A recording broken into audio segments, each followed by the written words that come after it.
Warm greetings. Welcome to Wednesdays for Water. We are a citizens collective aiming to walk and talk water. We try to meet every week and connect people with various water worries and wisdoms. And in the process, we wish to curate future water warriors.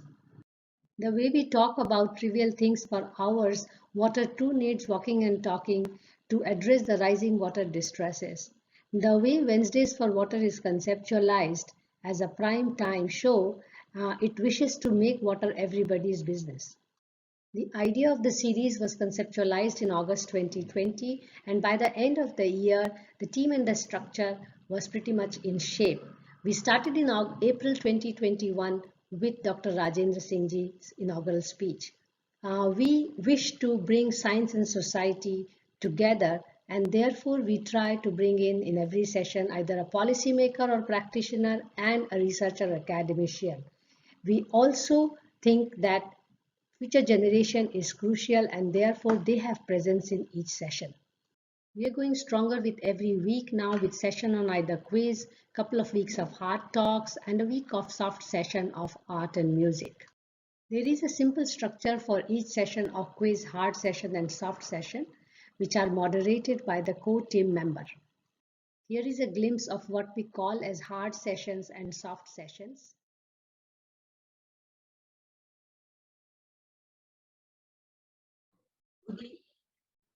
Good evening, everyone. On behalf of Wednesdays for Water team and the partnering organizations, Terry School of Advanced Science Studies, Advanced Studies, Artist Hyderabad, FluxGen, Engineering Technologies Private Limited, Counterview, Wiki, World Resource Council, Water Resource Council, and EDRC Ahmedabad.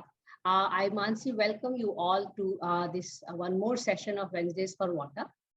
Today is basically a continuation of our celebration of women in water.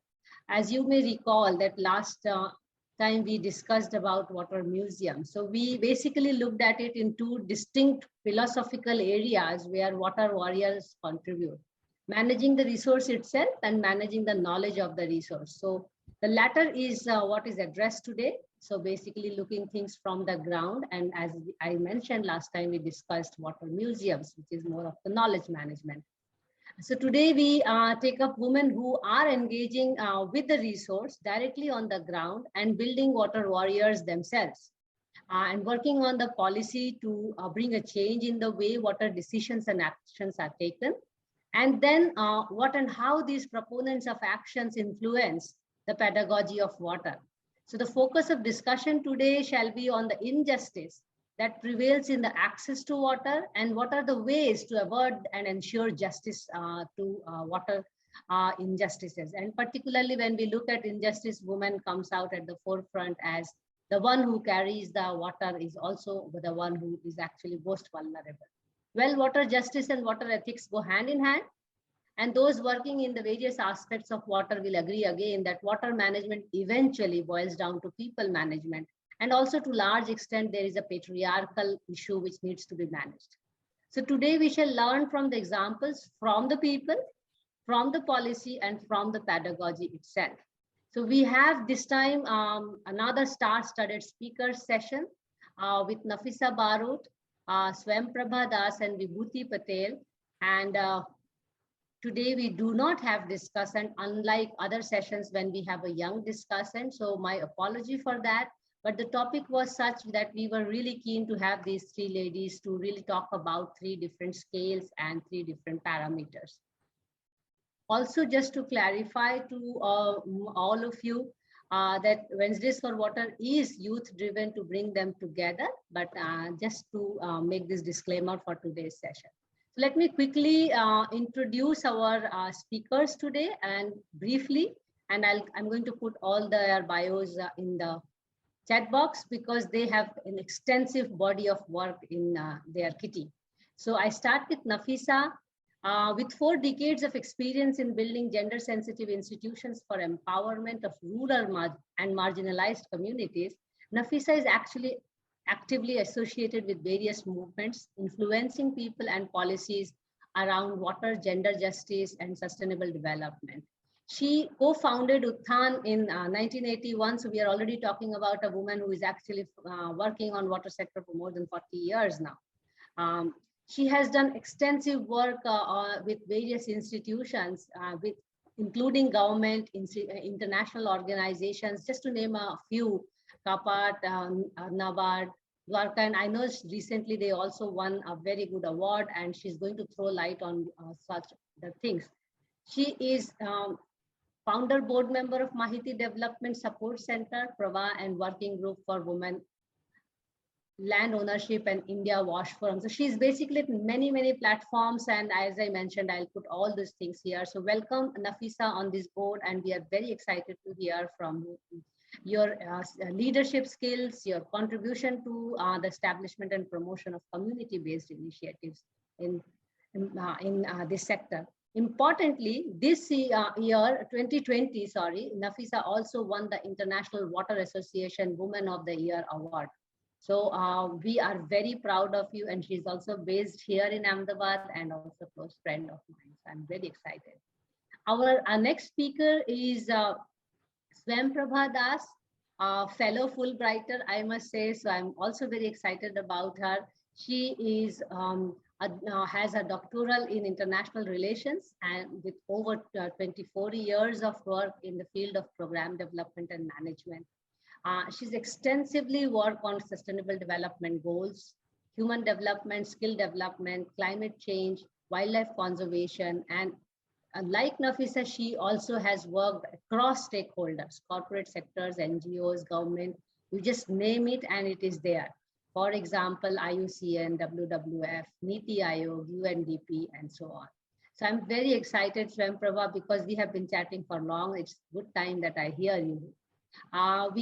Our third speaker is Dr. Vibhuti Patel, Professor Dr. Vibhuti Patel, a retired professor from Advanced Center of Women Studies, School of Development Studies, TIS Mumbai. And just to let you know, Vibhuti, that TIS Hyderabad is also our co-partner here in Wednesdays for Water. So we are already almost like a family with you. She has a PhD in economics. She has authored a number of books and co-authored and edited and co-edited a number of books and over 100 papers as chapters in various books.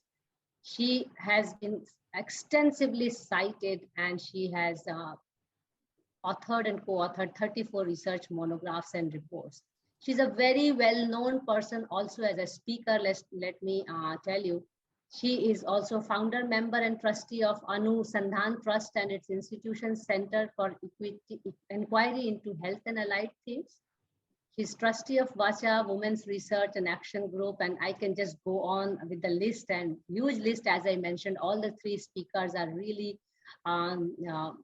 firebrand, I must say. And we are very excited to hear all of you.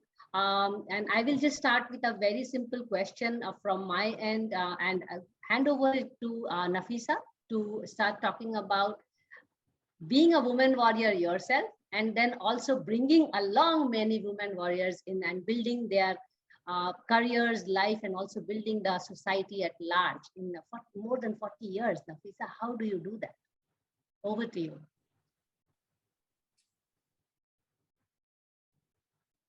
Thank you.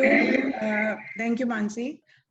In fact, I would like to thank you and this platform, Wednesdays for Water, and all the partners, who have invited and given us this opportunity and friends to share our thoughts together. I would like to, to respond to your to your question, what I would really like to do is really show you some of the pictures, because I cannot speak without really putting before me the pictures where I really learned things. So I hope you will excuse me for that. I also just, I cannot talk about water justice for me, which is also gender justice, because you cannot disassociate these two, or it is also about human rights. And honestly, I'm really praying that the silly men inverted comma, the silly men, including all who are at war right now, I hope that their attention is diverted to these real issues on ground rather than really fighting and killing people. I am really, I would really like to start my kind of presentation, with that. My understanding on these issues, as what you asked, really started from Bhal region. And so my understanding is also Utthan's understanding, because we both grew together as Utthan, and this was in 1981. I'll quickly take you through some of these pictures. Next. So this is the Bhal region where for the first time one understood, this is a region which really gave us an understanding of water, environmental justice, gender justice. So this is the region where our journey started in 81. And we were there till 94, and then Utthan moved out from that area and worked in other areas. So we just saw, please look at this shot. This is what we saw in the beginning when we had entered that area, and then villages after villages, we used to see the scene. Yeah.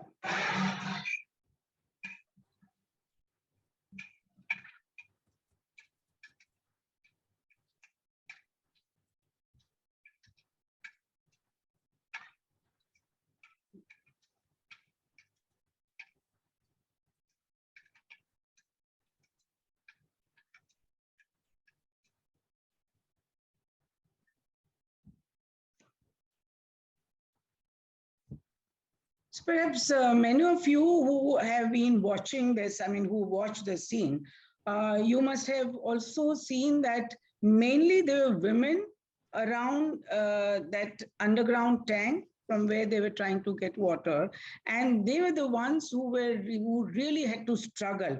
I will not say that they were fighting with each other, but this is how it is being perceived, and people see it and they say, oh, women were fighting for water. Yes, they're struggling for water. It is not that they were fighting for water. And why they were only women?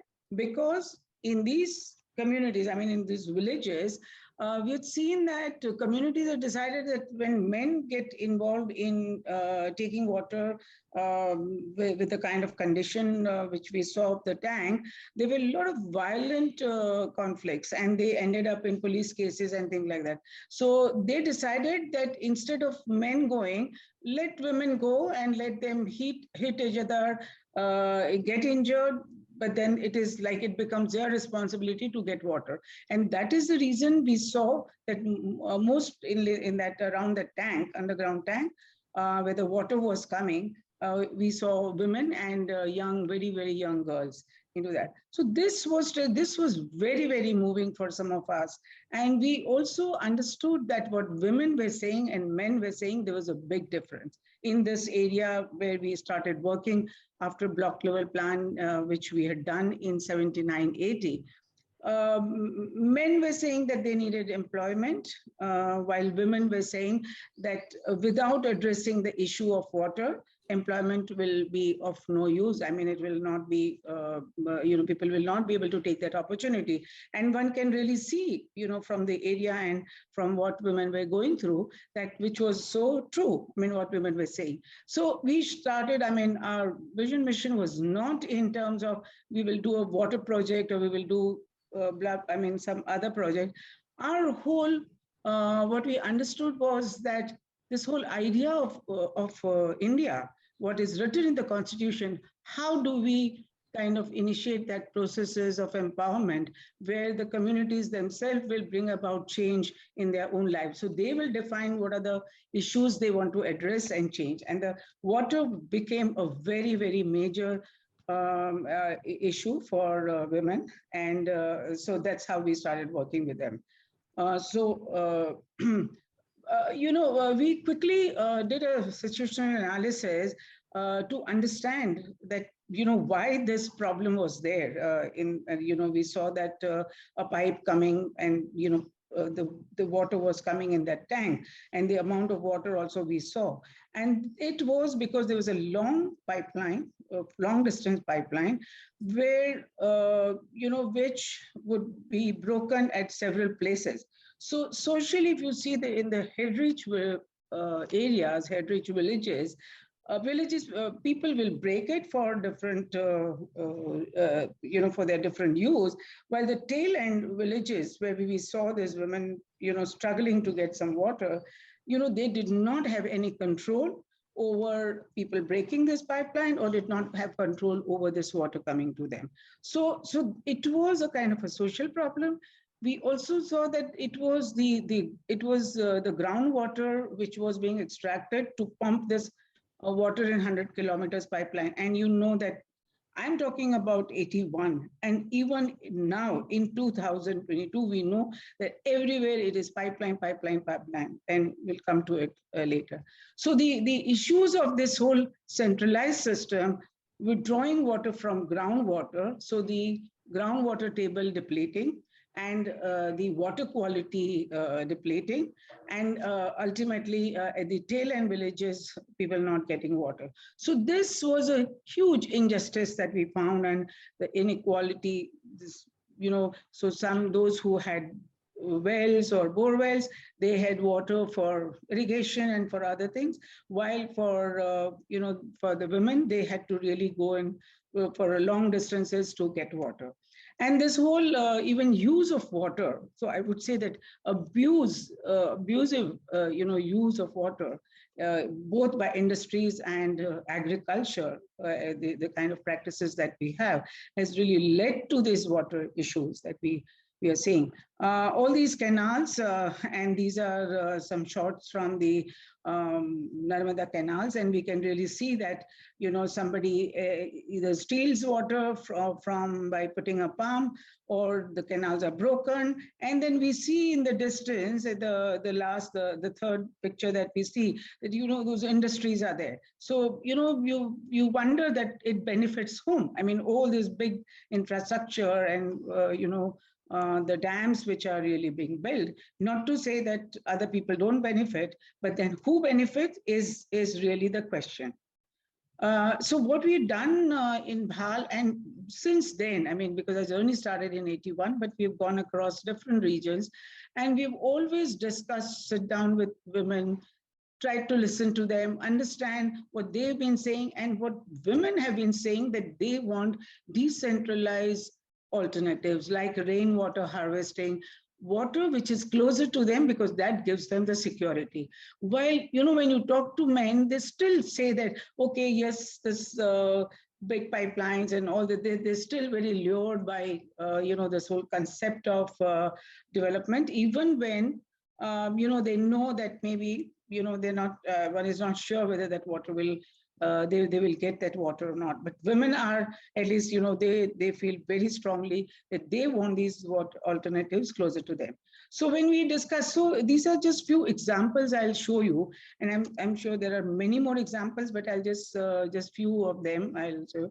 In this Bhal area where it was so saline, when we started talking to women that, okay, what is the solution? And they said, okay, all our ponds have now become saline because of the ground salinity, which is really entering the sea, I mean, the pond water. So they said, okay, why not we line the ponds? So they made, these ponds, and this were lined, I mean, by LDP. So I'm not right now going into those details and all that. So these ponds were lined, and the rainwater was harvested in this year. So that was in 86, 87. So it became, this whole area became very, very famous because of women's leadership of pressurizing the government to say that, okay, this is an alternative we have found, and you have to give us some resources. And so with some resources, a kind of, at least in 20 villages, such ponds were really built. There were lots of issues in terms of, when you talk about social, like what happens to Dalits and the casteism and gender issue. So which we are, I mean, right now I'm not going into it, because I think that most of us really know, because who decides the place of the pond, the conflict between men and engineers, the conflict between men and women in terms of where women wanted the place of the ponds, where they should be located so that they get good rainwater, plus it is also secure. So these are other alternatives, like you can see that near the sea, there's a subsurface check dam. This structure looks very small, but it impounds a huge amount of water. And so what it does is that it prevents salinity from ground. And these are all the alternatives which have been coming up, which have come up from the communities.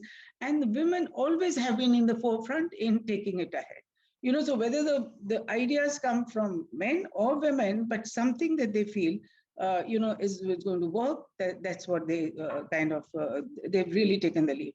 We've seen roof water tank, which all of you know. There are check dams, and the one which also recharges the groundwater, and the wells are like in some of these villages, even if now you go, these resources are there. Like in very fluoride affected area, we had done this again, very deep pond deepening, and this is shallow aquifer recharging, so that to prevent fluoride mixing in the water. So this was also in the Patan area, which I had done. So the one is about water resources, and the other is about equitable distribution of waters, because one is also talking about excess and equitable excess. And where women really took the lead in many villages where Uthan worked, and many other organizations have also worked. Like you can see that. And we were also, because when we are talking about this, we felt that what women were also saying, and it is that we have this transformation, feminist transformational aspect. This whole feminist way of transformation. So it is not just women taking the lead, but also changing men's attitude. So you can see that now men had also started helping women in a lot of things. Not only filling up water and doing the soak pits and things like that, cleaning the toilets also, they had been involved. Yeah. So all these alternatives, you all know that there are many more such alternatives all over the place. And still the development continues in its own way. You have these dams, and then the people who live around those dams are always without water, and you can see the injustice. The long pipelines, now the most recent one you can see is the Jal Jeevan, under Nal Se Jal. That whole pipeline, every 2 minutes on the radio, you can see this advertisement of Jal Jeevan, where by 2024, they are expecting all the households that will be connected with water. So everyone, most people, today I had been to kind of, the presentation of some of the teams who had done some awareness programs in some of our areas. And they came and they presented, and they said that everywhere they were saying that, okay, we have pipeline to hai, but pani nahi hai. So, those pipelines are there and water is not there. It is 2022 and the coverage is 30%.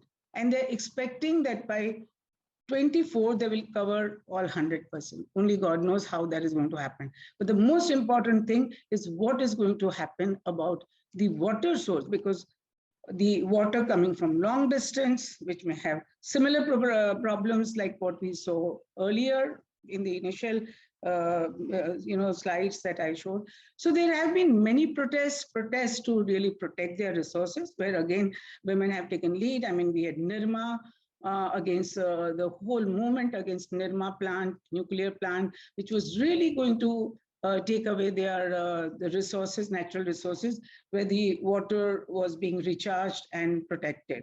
So these are just glimpses of that. So this is what we do. When women groups come together and collectives come together, there's strong voices, and the most prominent voice is, they have been talking about justice. They've been talking about water security and social security. So like talking about this whole environmental aspects, the way water is being polluted by the industries and by both by agriculture, the alternatives that women are coming up with, and not just like in our area, but many other area, we have a group called Working Group on Women's Land Ownership, and where collectively we have been working on these alternative bio fertilizers and pesticides, which is also climate resilient, and it kind of does not pollute the groundwater, and very conservative water conservative methods and all that. So these are kind of some of the methods which is also contributing to water justice. Yeah. I think this is a very important slide I wanted to share with you. Post 2002, where we had so much conflict in some of the areas where Uthan worked, like in Dahod and Panchmahal, where women from different communities, Muslim, Adivasi, Hindu, they came together and they say, okay, how do we bridge this rift, which has been there, the fear which has been there among different communities. And they found that, okay, let's come together around common issues. And water was the one, and women found different ways of working around that. So this is just a kind of an example of that. So again, reiterating that whole thing that, there have been a very strong voice everywhere we go that we need decentralized water alternatives like rainwater harvesting. Now, what are the policies and programs? I mean, if you really see what I said is that by 2024, they want to cover full, but up till now, they're only 30% coverage. The emphasis, the draft policy 2019, the emphasis is on water management, not so much about action on preventing pollution, contamination. I mean, maybe it's being said that, the policies says that, okay, yes, it must be protected and prevented and all that. But my colleague here is there, Arvind Panor, and he has been facing a tremendous problem in Bharuch. And, physically, he and the Pani Samitis and all, mainly women, have been really facing this whole huge issue by the politicians and the local politicians who don't want, alternatives to really come up. And while women are saying we want these alternatives, whether it is in terms of sanitation or it is in terms of having rainwater, harvesting. We're saying that the policy talks about, I'm just touching few aspects of what is written in this the draft new policy, water policy. It intends that water resource building, but if you actually see in reality, whenever people are asking for structures for supporting rainwater harvesting structures, they don't get funds. I mean, Panchayat said, we don't know from where to get funds, or they don't get support. And there is no proactive action from the government to really promote this, to say, okay, these structures will be built, because this is something what women have been really demanding. I would just like to end here, because I feel that the journey which started in 81, and we are in 22, and I'm talking of the same issue. Maybe only the forms have changed. Like what we say, that the forms of violence are changing. Violence has been there, but like we are learning more and more about different forms of violence. I mean, we are learning more and more about how this illusion of that everybody is going to be supplied water, and oh yes, we have Jadui Lakdi. There are, like in Kutch, I've been told that the water is being pumped into one of the dams, the small dams, and that dam already has saline water. So now this water, which is being transferred from Narmada, that is being put in the dam where the water is becoming saline, and now that will be supplied to people. So what kind of programs, what kind of plans, and people and women have no clue, no idea. So to me, I mean, that's why I keep saying that, when we are talking about water justice, it is not without gender justice, because, where is women's voices, though they have come out and so clearly showed their leadership, alternatives. They've taken all nonsense, I mean, beatings and going in the jail and everything they've done. So I would really like to stop here. Thank you so much. I hope I'm not taking more time. I mean, then. Thank you, Nafisa. I think we are bound to take more time because we also get emotional and carried away with this point. And very well put that water justice is gender justice, and then extended to gender justice is food justice. Food justice is also poverty justice, and we can go on and on. And so women becomes like a gateway to all these justices which we want to talk about, and the injustice happening. You also made a very important point about a large infrastructure vis-a-vis small infrastructure, where women prefer to really talk about things which they think they can manage and handle, which is about talking about decentralized and just being there. So let us hear from Swayamprabha, because then she brings that angle, because we have big plans, big ideas, and it is also equally important that we talk about our global ideas, national ideas, and then we see how they are getting translated and transformed into local actions, and what are the challenges. So it's good to hear, both sides, and then we can see where is the middle path for all of us. If the society is looking for something which they can manage and they can handle, and if it is there with them, how can we really bring that change in the policy thinking, that it is more empowering to the local people than a top-down approach? Because SDGs do talk about these things very clearly.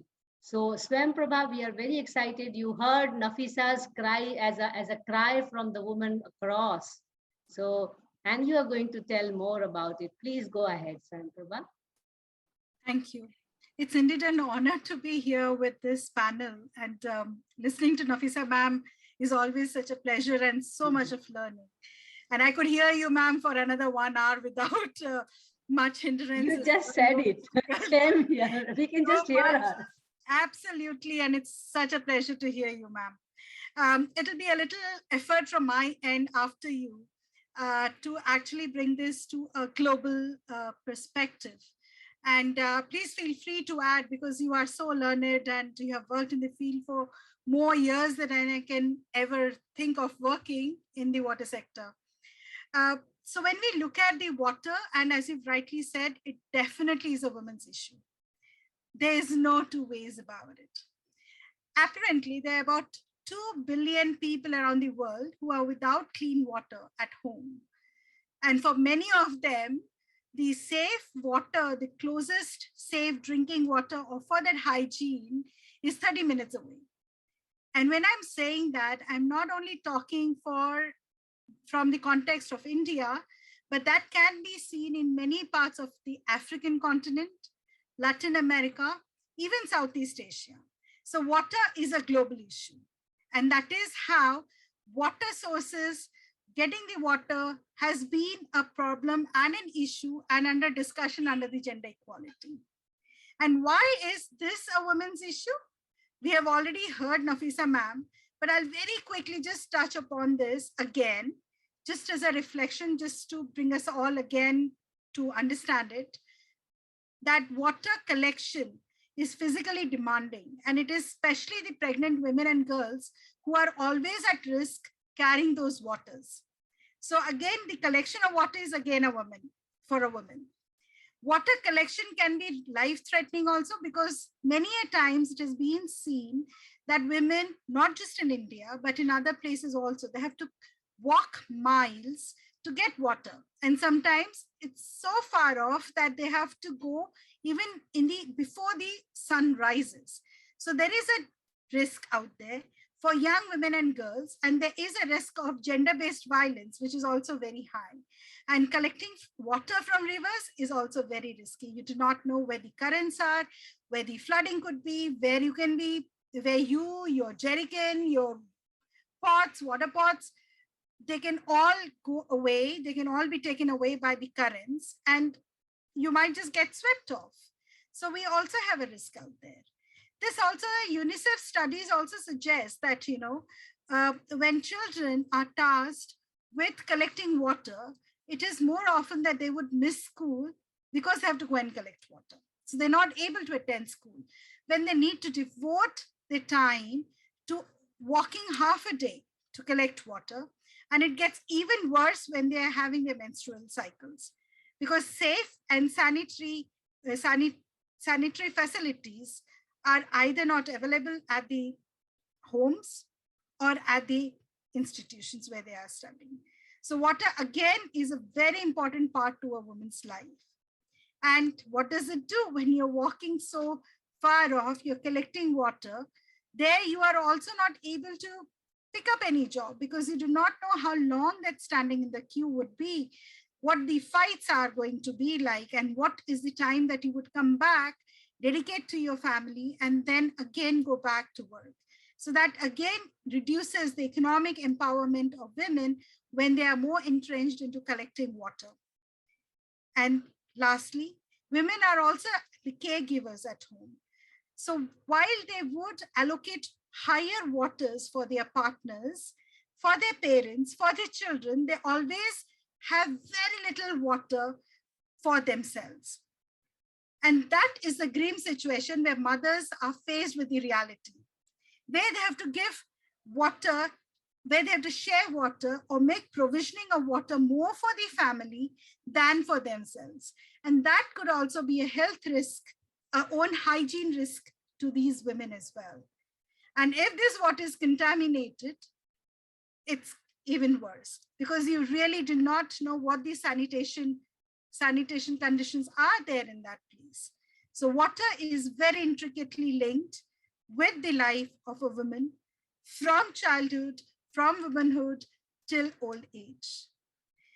What I'm going to talk about is that while water, the SDG 6, is a very important SDG that lies at the heart of it, gender equality SDG 6 is also an integral part and actually sits alongside water and assumes a very integral and a very integrated, if I should link with each other. While gender equality recognizes that achieving it's a matter of human rights and is crucial to the progress across all goals and targets.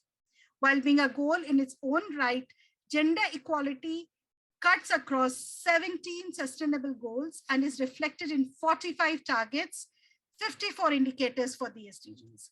So gender equality is very, very critical. And water is central to existence, as I have said. And UN acknowledges that clean drinking water and sanitation are important to the realization of all human rights. And so, underscored across SDG 5 on gender equality and SDG 6 on clean water and sanitation for all. Women being most affected stakeholders, ensuring equality for women in the water sector is crucial for the social and economic empowerment of the entire society. So we're not just talking about family, but the entire society, and that they're not left out from the overall development process and the benefits that arise out of these emerging projects. As per the 2021 UN Water Report, yes, you would have guessed it right, the world is not on track to achieve SDG 6. So globally, 44% of all wastewater flows generated by households is not safely treated. That is, they're not treated by secondary or higher processes or with effluent discharges that meet these standards. Water use has remained relatively stable at the global level during the past 10 years. And with 18% of available water resources being withdrawn, the world as a whole is not considered water stressed. But then we should not forget that it also depends on your population dynamics, upon your terrain, the hydrology of the places. So some regions in the world are actually water stressed, and we have so many districts within our country which have been designated as water stressed by Niti Aayog's reports. Furthermore, interestingly, the 2021 SDG UN Water Report says that 150 of the world's river basins are experiencing rapid changes in areas covered by surface water, indicating there could be flood, drought events, and they have associated that with climate change. So climate change is a reality, and that impacts water and eventually impacts women. So what are we talking of today? Is equity, inclusion, the rights-based approach? Is it a women-led issue, or is it only for the men to decide for us? We know that the needs and the priorities of women and men are very different and are determined by the responsibilities of each. Gender dynamic symbolizes different levels of prioritization of usage, access, and control of water resources. And Nafisa ma'am has clearly demonstrated that, and how these water supplies are also being controlled by men in most cases. Women and young girls face these challenges and burdens and have to carry the responsibility for domestic water management, as I've already mentioned. So therefore, leads to say the marginalized and the vulnerable are immensely impacted due to water scarcity, accessibility to clean water that are further aggravated by climate change. So as per the UN Sustainable Framework, we talk about leaving no one behind. That is the guiding principle. So sustainable and participatory management of this critical natural resource with great role for women in management and governance forms the core of many of the UN programs that focuses on water, including UNDP, UNICEF, and also UNESCO to a larger extent. Of course, there are other organizations who are also following, who are not UN agencies, but are following these guiding principles. And they also follow on how we can achieve these principles of SDGs that we have set out for us. So without taking much of your time, I would like to just very quickly mention to you that in the last 1.5 years during the pandemic, UNDP CV partnered with National Water Mission, Government of India, and we took on the project called Women Water Champions. So here what we tried doing was actually to recognize some of these women who are working in the grassroots, who are from the communities, who are working as water stewards. And we wanted to recognize them and give them a platform to amplify their voices.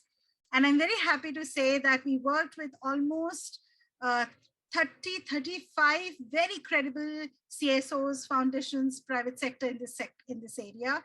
And 41 women water champions were identified and recognized last year for the work that they're doing.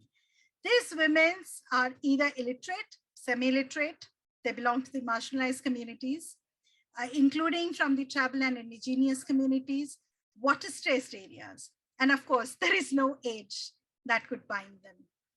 These challenges, they face the challenges and they've set benchmarks in women leadership.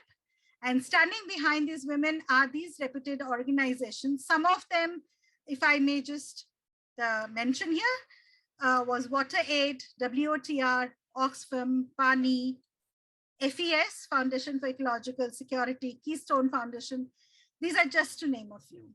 We also partnered with many other organizations, including HCL Foundation, who provided us with a lot of women champions who identified and named a number of water women champions for us as well.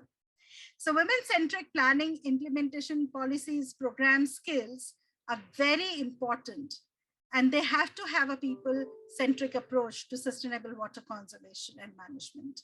Though the main focus is now shifted to community involvement in planning and implementation, a clear strategy on gender roles and equality in access, control, and use of water resources is largely missing.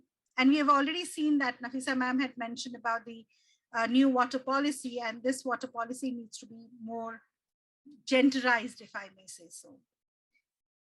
It's very critical to first understand the relationship between women and water, acknowledge the existing inequalities, identify the barriers and participation opportunities, and then design women inclusive programs, policies to bring benefit for water, ecosystems, and people. I will close by just sharing with you about 3 women water champions, 3 to 4 of them. And I would like to introduce you to Chandrika Kisan. She's a 31-year-old farmer from the tribal community in Orissa. She served as a deputy sarpanch, was instrumental in regularizing water supply as they piped water and tube wells, ensured quality testing of water, and facilitated women participation in the village level meetings.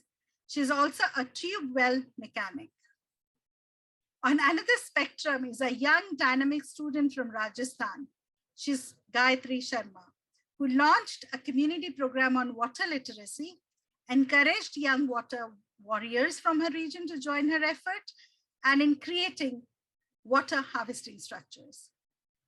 Age no bar, 63-year-old Madhuben Raval from Gujarat mobilized other women to file petition with the Canal Authority to gain access to canal water for longer period, and with training on sustainable agricultural practices, she helped women to transition to homemade organic inputs in agriculture.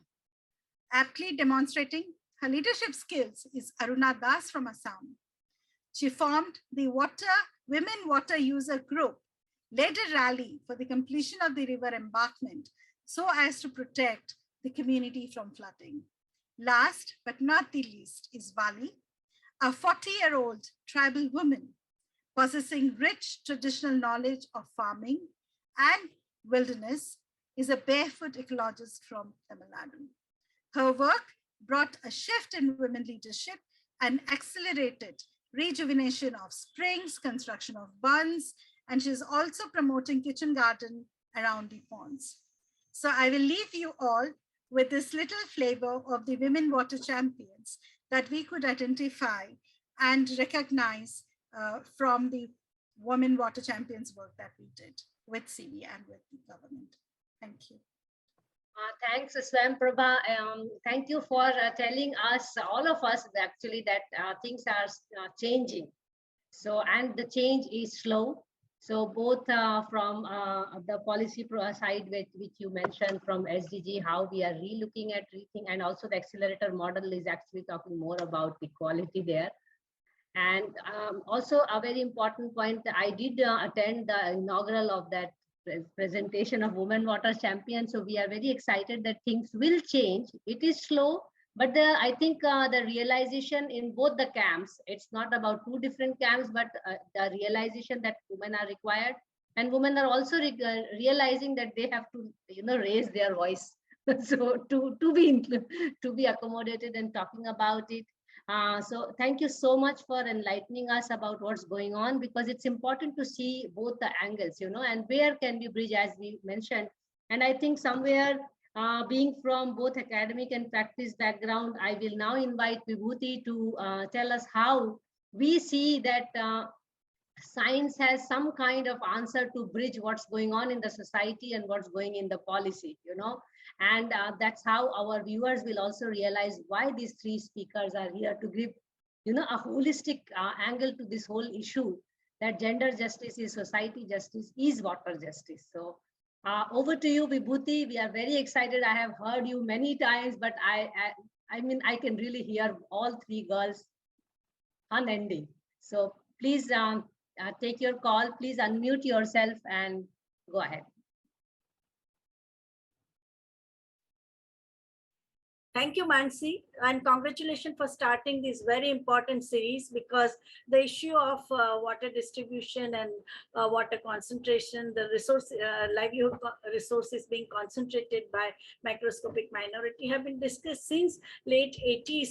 We see where in Maharashtra, at least the Ek Gaon, Ek Panvatha movement was started by the Dalit organizations, because all water resources, whether it's a pipeline and here your question about how the science is reacting, and I think when KAWAD, Karnataka Watershed Development Society, invited me to discuss gender responsive budgeting for the pipeline engineer, environmental engineer, or mechanical engineer, civil engineer who were in the water department, none of them were sensitive to any of these issues. They all were urban bred And engineering colleges, they don't discuss the developmental issue, they only discuss the pure hardcore science, and how science has to serve the society, how science has to uh, ensure social justice and water justice. These kind of considerations they never had. What they told me that, what's the problem when I talked about that, why you are, they were constantly talking only about water for agriculture, water for industry, but they never talked about the water for consumption of the households, and especially in the rural areas. And when I showed them pictures of how many women had to walk for miles together to get one pitcher of water, they said, oh, but that's not a problem, they can buy pouches. You get a water pouch in village also for 1 rupee per pouch. So that is the level of understanding of water issue. So completely sold out to commercial interest. No, so major problem that we have been facing after 1991, the new economic policy, is that commercialization of water, where all the water resources are easily available to the corporate world, to the soft drink making companies, and for bottled water and water in pouch. But when it comes to water for the community, there is a complete antipathy of the educated elite, and also those who have knowledge of science and technology, and those who are into water management, and especially the way pipelines and the way water resources are being cornered. So in Maharashtra, when we had a campaign called Ek Gaon Ek Panavtha, that was started by socialist leader and trade unionist Dr. Baba Adav, where he mobilized the community that water should be available in the Dalit bastis, which are mostly in the outskirts of the city, outskirts of the village. And there was a massive response, also backlash by the upper caste communities, as well as the administration at a block level, tehsil level, and ZP, Jilla Panchayat level. Another campaign that we had was Pani Panchayat, that was in the 80s, and it was a single issue political party because of the water woes in the rural Maharashtra, and especially in the drought prone areas, and the areas where you get water only once in 3 years, rainwater. And people came together, communities, and especially led by women. They said that they would make water a political issue, and unless water is made available, they would not vote for any political party. So it became a Pani Panchayat, was a very strong militant movement that we had. When it comes to political economy of water, when allocation, distribution, consumption, and also the budgetary allocation, what is the water budget? How much funds, functions, and functionaries are allocated for supply of water? That is also a very important issue that we have taken up as gender economists. Dr. Indira Rajaraman from the National Institute of Public Finance and Policy Making did a very good study of the time utilization study for water collection. And she found out that on an average, a rural poor woman spends 6.2 years of her lives in collection of water. So if tapped water may be available, or the water if the community would be made available, then at least 6 years of education these girls, young girls, could have. Also the question of in the urban areas, also commercialization of water after introduction of this new economic policy has exacerbated the woes of even urban poor and people in the basti, because water mafia rules the roost. We have a tanker mafia which would not allow any kind of intervention for decentralized water supply. Water is always available for industry and corporate sector, but when the communities face constant water scarcity, even in those years where the rainwater is adequately fills the water bodies, so all the lakes, big lakes, which are ensuring water supply, even when there is an adequate rain, you see to it that water mafia and the officials of the urban local self-government bodies, in there they collude, and they see to it that tanker the commercial water available on a commercial way is only made available to the community, while the municipal water, which is highly subsidized, doesn't become accessible to the areas where the working class or the poor or the marginalized section they live. So the intersectional justice is also extremely important in the water distribution, because whether in villages it is the upper caste, they corner water, and in the cities you see it is the middle class and the upper class which gets regular water. In fact, on an average, the working class poor in the big cities, they spend more money on water than the upper and middle class, who are heavily subsidized by the local self-government bodies. No, they don't have to depend on tanker. So the community initiatives that we had, which also got Pani Panchayat's experience, got escalated and also replicated by the Jalaswarajya initiative, which also government of Maharashtra started, in which the three stake groups, government, the local communities, officials from the government, and also the elected representatives, they all were active in the Jalaswarajya, and how the decentralized water bodies can be created. And that was the time they started talking of rainwater harvesting, or deepening of the existing water bodies, or the desilting of the existing water bodies. That those experiments were made in the 1990s. In Bombay, like in 2006, I was stunned to see a massive rally. I also took part in the rally. It was on April 1st April, which generally is April Fool. But that day was chosen because by so many organizations which came under the banner of Institute of Community Organization Research, which promotes people's participation in water governance, and also Apli Mumbai and civil political cells of Andheri, as well as Shahri Vikas Manch, Ashankur, Yuva, India Center for Human Rights and Law, Suraksha, Jeevan Dai, Haripur Sai movement of the farmers in the outskirts of Mumbai city. They all came together and they exposed the April Fool strategy of Mumbai Municipal Corporation vis-a-vis the poor people in the communities in the K East Ward, where they had introduced the water bill on a pilot basis. The rally got converted into a huge public meeting in which all participants unequivocally demanded that we want to have a say over our water and also manage it ourselves. Now, this is not an isolated incident. Water wars are going on everywhere. I think, as my two previous speakers, Nafisa Ben and also Miss Das, she also invited our attention that how in several developing countries, where in the states and cities and towns, so many times the water wars result in bloodbath. In Mumbai, what we have seen is that commercialization of water in the midst of scarcity of water has created a bizarre scenario where tanker mafia is really politically also very, very powerful, and they are also the municipal officials and the tanker mafia. They get tremendous profit by monetization of water. That is a very bitter reality that we are facing.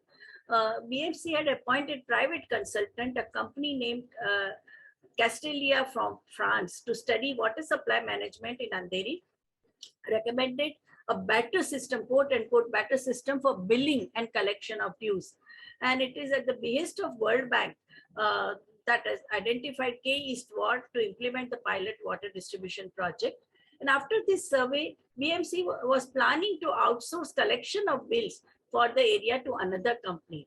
And if the pilot project worked, it was intended to expand the whole experiment to the whole city of Mumbai. And it was at that time that the major public protest they forced the BMC to shelve the project. The people's organizations, they demanded that water is our common present and common future. We plan our cities near water, we bathe in water, we play in water, we work with water. Our economies are built on the strength of water transportation, and the products we buy and sell are also all partly water in one way or other. And our daily lives are also built on water and shaped by it.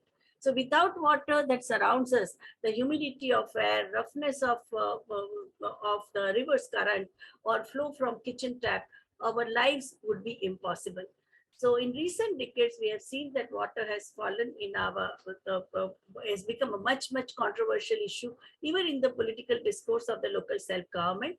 And that's why we see that even cleaning of the river, purifying, say, even city like Mumbai, purification of Meठी River or a seashore around Bombay or Mahim Creek, how much wastewater is released by these water bodies, and what kind of new strategies do we have by reusing the water that has been discussed. Another important discussion that is taking place among the scientific community and among the architects and engineers and the community leaders is the ancient practices of water harvesting, catchments and distribution that has guaranteed for years water supply to the countries and towns all over the country, including desert areas of Kutch and Rajasthan. And they were rooted in society and the environment, and thus becoming as a part of local knowledge, able to create identity and harmonious management of landscape. In Maharashtra, there have been certain experiments like Harit Vasai Mumbai, where the farmers have taken initiative, or we have run the Anna Hazare's village, which was once upon a time a water scarce, completely what you call water scarce area, and there was a barren land, and now that whole region has become green. And in fact, Dr. Ramesh Avasthi, who is himself engineer, he has documented that whole experiment, that how people's involvement and the proper water harvesting strategy can change the scenario. So variety of water systems such as Vav in Gujarat and Rajasthan, or wells in North and South and Western India, pukurs in Orissa and Bengal, or even in Kerala, we have seen the decentralized water bodies in the community, in each and every household.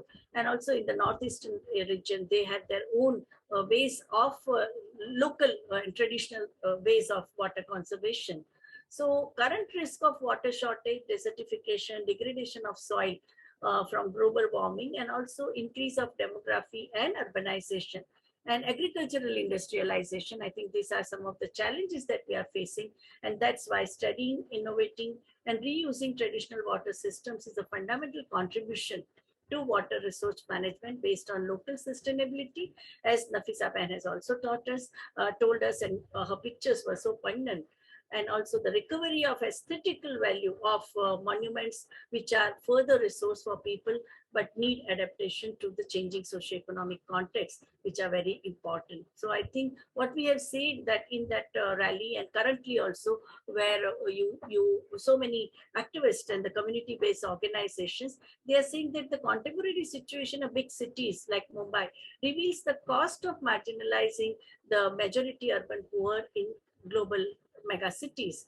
And if there is a water shortage, it also creates the public health crisis. We have a Right to Pee movement where 20 community-based organizations have come together demanding toilet facilities in the public area of women. There also you need water. We have 1,800 community-based organizations who are managing community toilets, and during the pandemic, they had a tremendous problem in getting regular supply of water, and so the death rates also get high. Reproductive tract infections or communicable and waterborne diseases, and also the burden of waiting and carrying water even in the urban areas is very, very high. And the burden of incurring high water expenses and water extortion against the poor, like by the predatory racketeers, no, and in the problems of systematic dehydration, that is also happening. And we also had to organize special trains in Latur, 2 years back only, that distillery water was available. If you are ready to pay water, because that was the time I was also in Marathwada, and those who were ready to pay, the water was available, but water was not available for the farmers, for the community, and that it's such a crisis it created that the state had to organize water trains to the region. So that is why I think we need to take it up very seriously, along with the scientific community, the engineers, and the political leaders. I think we need to be made aware about the water justice, because when it comes to malls or 5-star hotels, golf courses, cricket, there's the playgrounds, housing societies, the political and economic elite, housing societies of the economic elite, there is abundant supply of water. and only when the community needs the water, it is not there. So there is a strong class bias and also intersectional bias that we see. So I think it is very important to understand the learnings of some of the successful models created by the people's organization, whether it is, and also the whole controversy around cleaning of Ganga, or even the Narmada Dam issue, where the local communities, they were the major losers when because of the displacement or because of the mega development projects, and also the inhuman conditions in which they had to they had to sleep. And also none of the industries or the rich peasants, they were bothered about the water scarcity in for the common people.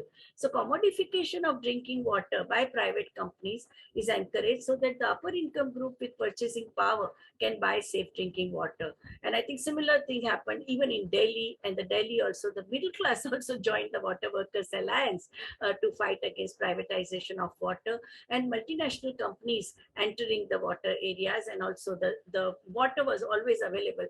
Rivers are privatized, ponds are privatized. And in Kerala, there was a big agitation that the soft drink company, even in Andhra, soft drink companies, they were Coca-Cola, they did not have any shortage of water, while the people in that region, they were completely dehydrated, and even they went near the water bodies, they would be facing bullet from the security guards who were supposed to be guarding those water bodies. No, so even we have seen even the Tehri Dam affected areas, people settled in the lower parts of Himalayan Valley, they were facing shortage of water as the dam is built in the upper area. We have seen in Tamil Nadu also, the communities lack drinking water because of industries draw plentiful of supplies of Mittur reservoir, and also there were agitations by the people. Even in Vidarbha, we have seen that in the villages, there are villages which get water only once in 15 days. And the colossal amount of water is being supplied to the neighboring water park and the snow dome. So in the same region, you can see this dual attitude of the state and the commercial interests. In Bangalore also, we have seen that Dalit women have to walk for 4 kilometers to get 1 pitcher of water, and the slum dwellers are charged 600 rupees per month for water supply. In Kerala also, there was a big agitation against Coca-Cola company, where water supply was at a throwaway price was given to the multinational company. In Chhattisgarh, we saw that Mahanadi river water was leased to private corporations, and traditional fisher folks were banned of fishing, and the local communities are banned to construct bore wells. So this is what is the experience, and I think global experience, where Ms. Das has told us a lot about it. So I think most important thing is that now we have to make people, community has to come together, and we have to convey it to our scientific community, our engineers, our elected representatives, and the economic elite, that water is a right of all people. It is a basic human right of people. Every individual must have a water for personal consumption and for the livelihood activities. There should be no distinction between individuals and groups of people as far as the availability and access to water is concerned. And we recognize that the availability of water is not infinite. It is limited. It is therefore necessary to have a rational and long-term planning for conservation, renewal, augmentation, and management of water resources of our country. And that plan must be democratic, bottom-up, socially just, and environmentally sane. So mini and micro projects suitable to the area, planned in cooperation with the experts, central planners, and the community, must be executed and managed by local collectives, and they must find sufficient information in the policy. So there should be right to information also. Community should be taken into confidence, and people have a right over water, but this is the right to access and use. It's stewardship, and also it's a right, not the monopoly right of ownership or control. So women shoulder the major responsibility in collecting and transporting water for personal consumption, and their participation and opinions in the planning of water must have a priority. They must not be privatization of water supply. Any privatization is a denial or a restriction of access, and thus violation of basic human rights. Capacity to buy must not become the right to wastefully utilize water. And that's why Citizens Forum, it was formed in Mumbai city, which demanded that what we need is that water companies they must be made accountable to the to the community, to the local self-government bodies, and privatization fosters corruption, as we have seen how the water mafia is operating, and privatization reduces local control and people's right. Private financing costs more than government financing, and privatization leads to loss of jobs. It leads to it is difficult to reverse once privatization established, commodification of water gets established. It is very difficult to reverse that process. And that's why Citizens Forum demands that citizens are consulted in every stage of management of water, and there should be transparency from the side of government, and the people have a right to inform. People's right to information must be respected, and human rights as approach has to be promoted. That access to water is a basic human right and is essential for achieving gender equality, distributive justice, social justice, sustainable development, and poverty alleviation. Governments are ultimately responsible for provision of basic human needs, including adequate water, sanitation to women and their families, and recognize the polluting of water and environmental resources in war and conflict situation as a crime against humanity. Currently, it is happening in more than 200 conflict zones on this planet. Thank you very much for the opportunity. Thank you, Vibhuti. You actually opened the Pandora box from women to inequality in the society at large. And you also help us and tempt us to really put another discussion in Wednesdays for Water about this very issue about whose water is this, you know? Because when we talk about gender, and interestingly, many men also don't realize that on one side they are doing wrong, and in the house their women are carrying water.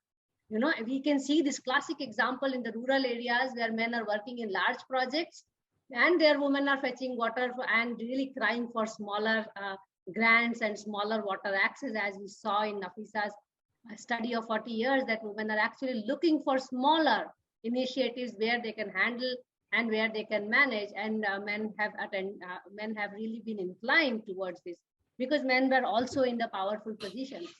But very interesting that you bring all these kinds of wonderful case studies where communities have learned to avert this situation and brought it forward. And also when we see communities, and we saw many of these walks and rallies and protests, and we saw that women had extensive participations in those. Walking to the cabinet, walking to the ministry in Maharashtra has become like a very common thing for all issues. And another important point, that water should become a political issue. And I think it is high time that the community itself makes it a political issue and learn from some of the cases which has happened, like Maharashtra has always used it as a political tool, So it's very interesting to learn here through all the case studies. You took us all over the country, like from Kerala to I go Andhra for the gender responsibility. I go for the budget training for elected representatives, Sarpanch, village pradhan and all. And you can see the fight. Men want water for tube well, and women wanted potable drinking water, no? Yes. And the engineers would say, now you can buy 1 rupee pouch. So this kind of things one has witnessed in the training sessions in Gujarati, Hindi, Marathi. Very well put, very well put. And also I think I will just bring a line here that God lies in nuances, and I think that's why women are creators, and and that's why we are more concerned about these smaller details in water which are required. First, the family has to be fed with water. After that, large project, economy, development will come only after we have access to safe drinking water. So thank you, lovely ladies, but we are still around, and I would like to apologize to all of you for this little delay, but you see how interesting the session is going on. I would now open the floor for people to ask questions to any of our speakers. And my ladies, I just say lovely ladies because I just know them well. Over to all the participants, we also like to thank you for being so patiently listening and encouraging us for now nearly 11 months. We do every week, so it's quite a lot of water literacy program. So we would like to hear your views or questions or suggestions. how to make it more gender inclusive in water decisions and other things. So let us see if anybody is opening up, because participants also take some time to warm up, you know. So I'm going to hold my questions and leave it to the participants.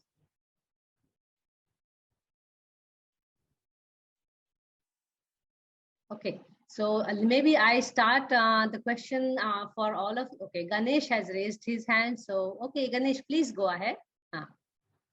Unmute yourself and go ahead. Firstly, very amazing session.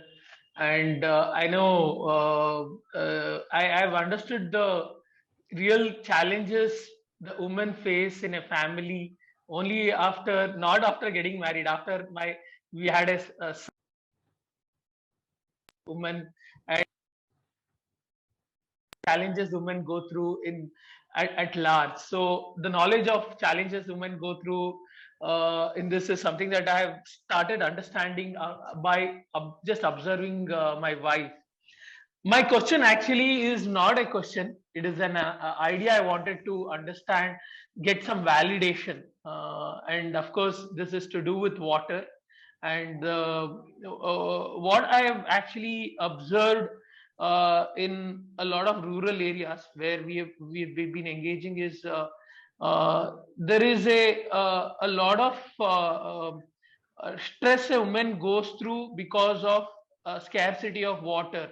Their dependency is mainly to do with agriculture harvest, and because the agriculture harvest is not up to the mark because of the per capita water available in these agriculture site, it also leads to stress in the family, and the women are the one who gets affected, and they take various kinds of jobs, which one is very stressful, and at the same time they still get what do you say, harassed by men in their homes and their family. So what we were trying to do is, how do you ensure that their jobs in villages are some way de-risked from water crisis? If they have if they are completely dependent on agriculture yield, and if there is no rainfall, they will get completely in huge risk. And also, you know, if you are extending the agriculture land, you're also cutting forest. So the cutting forest indirectly leads to lesser rainfall, and the green water also gets affected, right?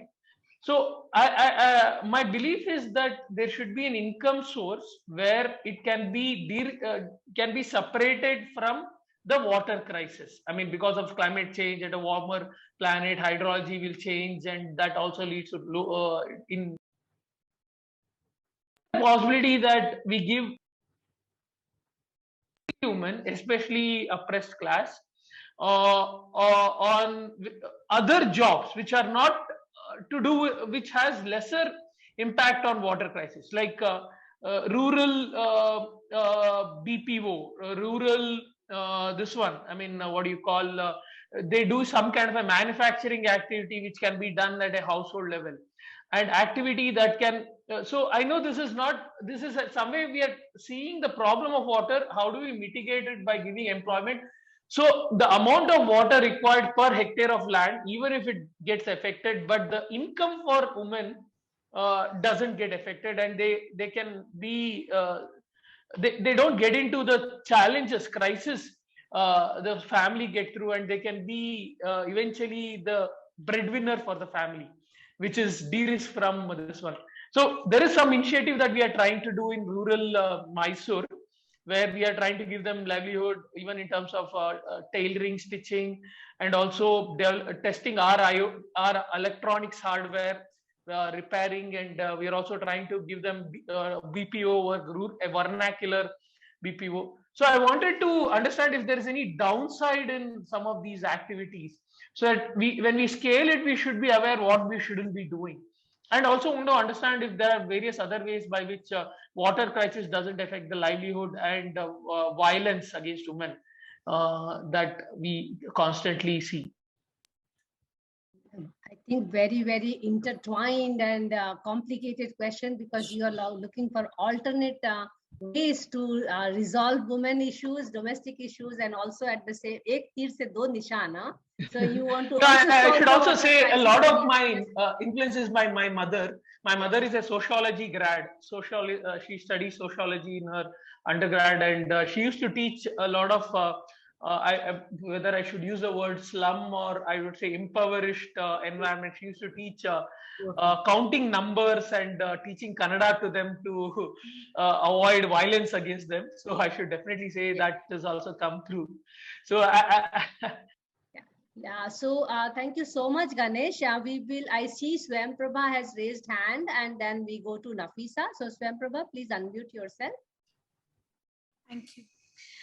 I have one question, and it has been bothering me for, since I started working on gender. It always Question on question? Is it a question on question? No, it is not a question. I'm trying to understand just collect what the question. I was trying to say. Is that why do we put all the burden on women? Why do you want to bring women to do everything? You want to empower them. You want them to increase their social status. You want to increase the economic status. But where is the whole concept of giving them that space to be themselves? Ask them what they want to do. Do they want to go out? Are they happy at home? We never ask those questions. And this is a very difficult question. Ask the woman, does she want to go out and work in the field? We just assume. Why do we assume? That's the okay. I don't have an exact answer. Let us hear to Nafisa, Ganesh, and then we bring together. Yeah, just another thing is, when you're talking about women empowerment, first give them a voice. Empowerment does not come by teaching them skills. It comes by giving them the voice in decision making, giving them the voice in deciding for themselves. Give them options, let them choose. This is a whole cauldron that we put ourselves into when we talk about women empowerment is, get the women to do this, teach them this, empower them on this. But do the women, are they actually ready to carry the double burden? They have to do the household work. They have to step out. They have to be a caregiver. They have to be a mother. So actually, why do we have to have a double burden for a woman? That's the first question. Second question is, why isn't water a man issue? Very well put. I spoke about it is a man issue. Yeah, exactly. I spoke of women being a water issue, and I actually wanted to see a reaction when they would say, no, water is a human issue. It's a mankind issue because we all drink water. We all need water for our hygiene. Women need more because of the constituency of the physical, biological needs we are. But water is a human rights issue. It's a human issue. So not till we change the thinking and the narrative can we change the, our policies, our programs, or, any project that we do. It'll always be skewed. And I honestly feel that is why women are not participating or not allowed to participate, is because we think that, it's a women's issue. But no, it's a man's issue as well. So I'll stop there. Thank you, I'll Nafisa. After Nafisa ma'am talks, because I have some thoughts on it. Let us hear Nafisa. So please let us hear Nafisa, and then we can come back. But very well put, and it is also something to do with the masculinity and femininity of looking at water. And with all good intent also, we are sometimes actually not ending up doing good implementation of what is required for the society. But we will see, we will have more discussions on these aspects when we actually talk about inequality in water and we leave the gender aside. And I think, Vibhuti, you touched upon it very well. But let us hear from Nafisa because I think she has something very interesting to add, having worked with thousands of women on the ground. And what are they looking for? No, actually, thanks for this question. But Yes, first, both Shankar and even Swayamprabha, Shankar, one thing is that if we say that the stress, water stress, right? And we say that, okay, why should women, why should this burden be on women to really face water stress? why should it also be a stress on men? So I'm saying, first, let us say that there should not be a stress. If it is a human rights issue of that, everybody should get water for, for their livelihood, that is for drinking, for their bathing, for cleanliness, for their food, everything. That is what it should be, which means that what we are saying, all the pictures that I showed, what all my experiences show, what Vibhuti Ben also showed, and what you have been also saying, that is why one is saying that how do you augment the resource? How do you manage it well so that there is no stress? You cannot go away like saying that, okay, they don't do agriculture and they do something else. No, it's not going to happen that, because food security, you do need food, you do need to grow food, for survival. And those families, it may not be that all of them are selling what they're growing, because their land, are very small, but they're growing for their own food security. So that's very, very important that they have this. So it means that even if it is for that sustenance of the family, they need to be water. That stress should be removed, and the stress can be removed only and only if the more water augmentation and those alternatives are really being done. It can be only if the water is not polluted, not taken away. I mean, this whole equality, equity issue that Vibhuti Ben also touched, and which is true that, the way industries take away water, the way the big agriculture is take away water, and then what is left for the basic, what we say, basic livelihoods and for the sustenance of human being, that is where they're feeling that they're being stressed. So it's not fair. So we cannot run away from that issue.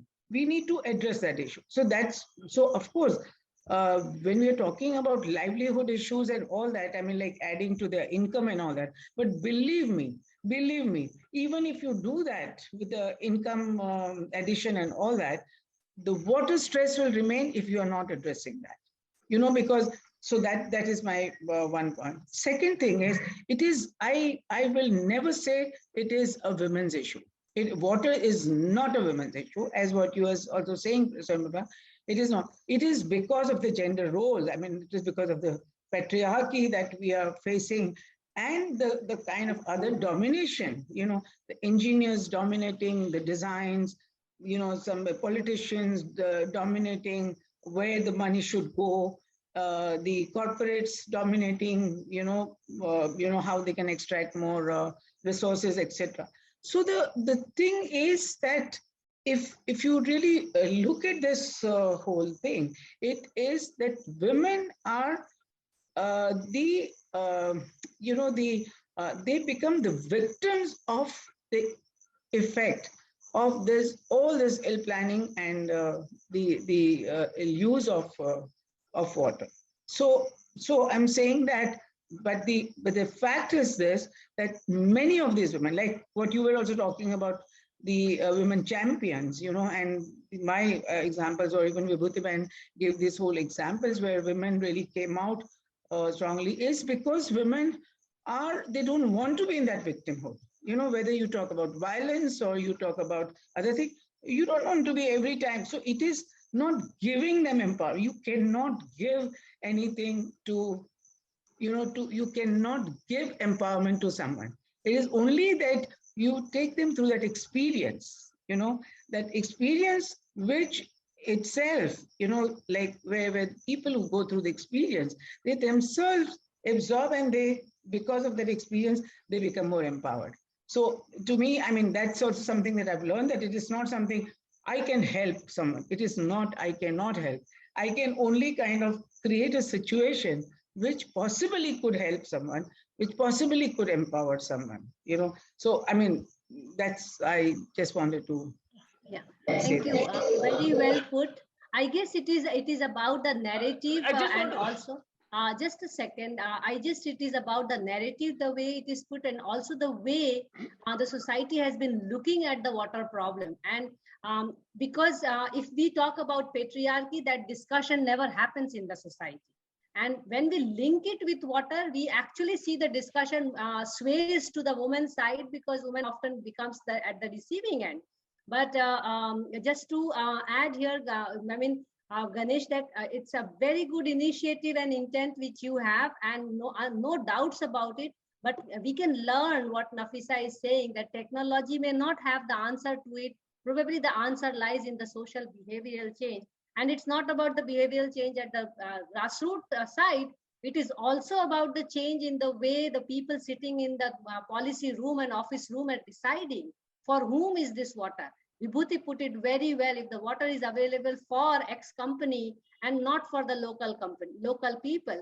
So I think it goes beyond gender, and that's why it is a human right thing, and it is also about a class thing. It eventually gets into the rich and poor people getting water. So when we then eventually talk about women, we are actually talking about poor women being multiplied and affected. So and then if you really go into the caste, so let's say lower caste, they are quadrupled affected, because they are poor, they are lower caste, then they have, then they are women. So this gets multiplied. So if you are doing these kind of initiatives, maybe a social behavioral study will be a very good tool for you to really see how you can bring the women on board, and not only put your products with them and work with them and learn from them, but at the same time, you also find out ways to partner with how agricultural means and water means can be improved. I think we need a longer discussion, Ganesh, on this. I think Sureshji is raising. Yes, Sureshji, will you please unmute yourself and add to it or ask new question? You are free to do. Yes, Ganesh, good sorry, I evening. will take Suresh, and maybe we can just come back. Okay. Yeah. Madam, all the three madams have done a remarkable job in their field. But my point is that, like these madams, so many other women and men have done a remarkable job in the field of water conservation. But in the nutshell, if you see, with the start of summer, we get news in the newspapers that water level is going down, further going down, further going down.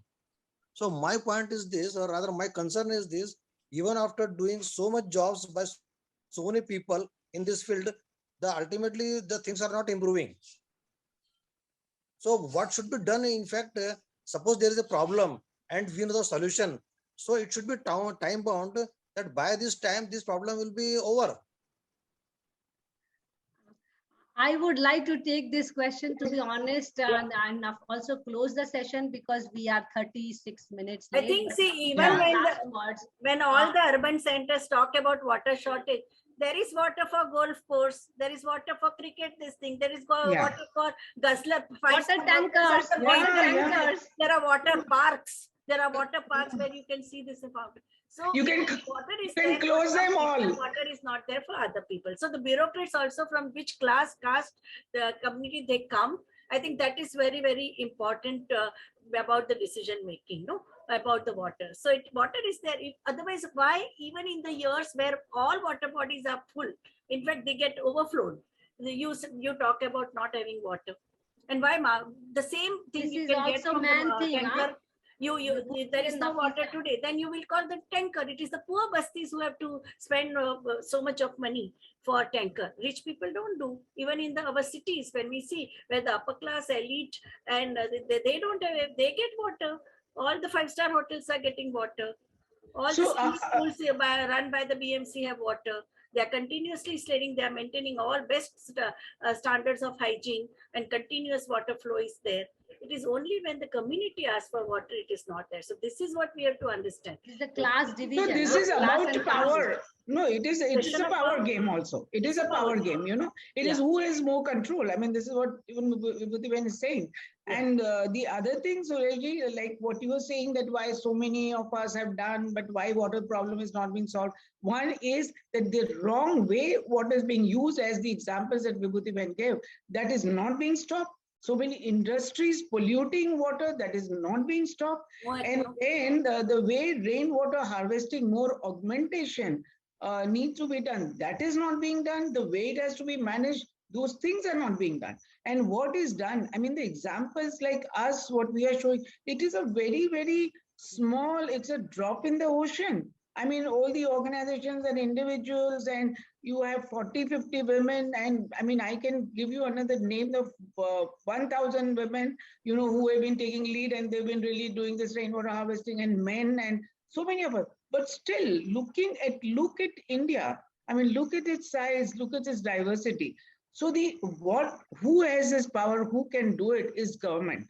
And government is not doing what they're supposed to do.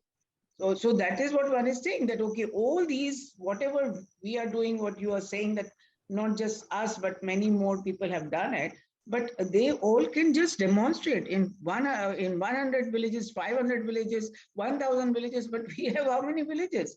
And who can reach out to those? It's only government. So issue is there. Issue is that you look at the policy. I mean, look at the policy, how much emphasis they're giving on augmenting water. There's a mention. So are we listening to communities? Are we listening to women who really are facing this issue? That is the whole thing. And why there is a dilution of environmental standards so far as the industries are concerned, which are polluting all the rivers, all the water bodies in the city. Why aren't they allowing decentralized water conservation? Who will lose? It's only water mafia which is going to lose. Exactly. You see the power of women, Sureshji, already now. I think I will just put it in the economies of scale aspect. The amount of effort which is made at a grassroots level are enormous, but they cannot compete with the amount of devastation made from the top down and at a larger scale. So if 100 villages are really working hard to get water for themselves, trust me, if there is one industry which is doing devastating, that will have a larger impact. तो basically हम एक line खींचते हैं और उसको मिटा मिटा के फिर से लाइन खींचने जाते हैं. So that is why I think it was a very well point brought here, that water is a man issue also. And then we will discuss that in some of the Wednesdays for Water and see why water is a man issue, because most of the men sitting at the decision making, taking wrong decisions and bringing larger wrong impacts on the society, where women are actually talking about very smaller things, you know, like mere ghar pe pani aana chahiye, as simple as that. And then we are so they're talking about water security. They're saying that I should have water resource around my house, around my community. That's why engineering colleges, school of architect and scientific institution, all of them must be given crash course on developmental needs of the community. In fact, they're teaching also, but somehow when it is coming to providing, and as rightly mentioned by Nafisa, augmenting to it, we are deviating somewhere in the development discourse and really looking at the economic side of it. So just to put the things wrap up, because we are really Mansee, I just want to add one line, please, on that line. Please go ahead, Ganesh. Yes, we have. Yeah. See, my point is, why the woman should be given the voice, right? Is the question that was asked. That's the point. How? And that's yes. I'll tell you. Right now, we are having 4 women on the panel. Why do you all have voice today? Because you're economically empowered. Yes. Right? You guys can take decision. You all can take decision. And if you're there's a violence against you, you can take action against it because you're empowered, right? So my point is that that's a flipped. What if the world women are the more economically empowered compared to men? Men will be actually the one who will be looking for changing the thing, to actually looking for voice. So my point when I mentioned about alternate employment over and beyond agriculture was that when you have economic power on your side, I understand it's a very complex problem in terms of food security, and I'm not trying to neglect the part of food security. Of course, food security is important, and of course about the fact that biological nature of women would not be able to be as empowered as financially as what men could be able to do. I understand that, but the fact that all you panelists today are having voice is because you're financially empowered. You have the finances on. I will disagree, to Sorry, be honest. I I'm don't sorry. agree. I don't agree with it. To see It is- women also, women in the panel itself do not agree with you that we are financially. No, I'm saying like I'm saying when I'm actually giving if I'm not talking as a man, I'm talking as a human being, We right? have financially empowered women coming totally bruised with broken bones in our organization. Okay. Yeah. So it is because No, we I'm have talking about a backward person in social a village organization, not we are having any united, money. we are supported Yeah. by the community. Correct, and correct. that gives us power. That is the Yeah, power, yeah. power It- of collective wisdom, power, Yeah. power of women's rights Absolutely. movement, power of panchayat women elected representatives. We have been working with for past 40 years. That gives us that power. And that's Yes. why we are taken seriously by both the state So and the civil basically, society. social capital Social is capital the is capital. I very think important, most of the very women Yeah, but leaders. if you have want done to that. go out of the Ganesh, house, right? I think somewhere we will need to. It's about almost 6:45, and I Yes, know it's a very interesting that's my discussion. role. Thank you, But, Nafisa, to yeah. tell me, because as moderator, I should bring this conversation to a wonderful end. So we have to really take up a session. Ganesh is part of our core team, and we Sure. are very proud of him that he's really working very hard to make sure to do something on water Of course. sector. Right. And Sure. we have to continue working, but today's discussion also tells us that we need to talk about men in water, and we have to find out a day and really start talking about what wrong things also men are doing and what wonderful things men are also doing. So both the aspects of it. And somewhere we will talk about SDG 10, which talks about inequality, because end of the day it becomes like a class caste problem, and then women becomes actually eventually more. So if we change the dynamics and chemistry inside the house, it has nothing to do with water, by the way. If we change the dynamics inside the house, in the society, it changes, and we need to change the dynamics in the offices, in the decision making, in the politics. Because women, and since independence, we had only 2 women ministers in as Ministry of Water Resources. That itself talks about that the focus of water is really not being women-centric. Woman-centric means human-centric. This is something man has to understand someday.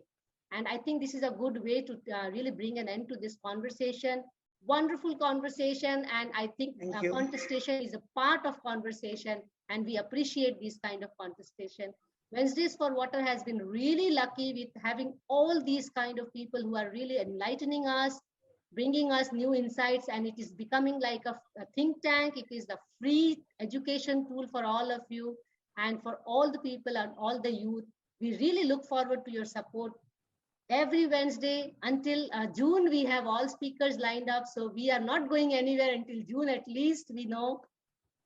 Next week, please join us, because this is exactly we are going to talk about how to make water everybody's responsibility. And it is Ganesh's show. So we are very excited that how we really make walking and talking water is the only way to solve water problems. If we are saying that women's voice is required, it is also that we are making that voice. So unless and until we make water talking every day and everybody's business, we are slowly slowly and steadily not only reducing the problem, but we are also making women enter this whole decision making. So thank you so much, all the speakers, and thank you all the participants to be with us. The link for next Wednesday is here in the chat box, and also we will share with you in the email. And I thank again all the speakers, Nafisa, Vibhuti, and Swayamprabha. It's true lovely to meet all of you here. And see you next Wednesday. Please take care of yourself, and God bless you all. Bye-bye. You too. Thank you. Thank you. Bye. Bye, all of you. It was lovely Bye. being with you all. Yeah. Thank you, Nafisa ma'am. It was great listening to you, and also Same here. Thank you, presenters, for joining us today and enlightening us with your wisdom. Also, thank you all the participants for joining us and making the session interactive. Besides walking and talking water, worries and wisdoms collectively, we see this as a platform to cross-connect and expand our network and explore possible collaborations. We are also making notes to publish both scientific and non-scientific work. Here is a glimpse of some of our writings. You may reach us through email, LinkedIn, Facebook, Twitter, Instagram, and also look at our website www.w4w.in. We look forward to your suggestions and comments to make the series more meaningful and engaging. And meanwhile, we hope that you appreciate today's session. We represent Tata Institute of Social Sciences, Hyderabad, Terry School of Advanced Studies, New Delhi, Environmental Design Consultants, Ahmedabad, FluxGen Sustainable Technologies, Bangalore, Counterview, and we are supported by Wiki's Water Resources Council. We truly appreciate your support and encouragement in conducting this series, and we hope that you will stay tuned with us through our social media platforms and our website, and you will write to us at our email IDs.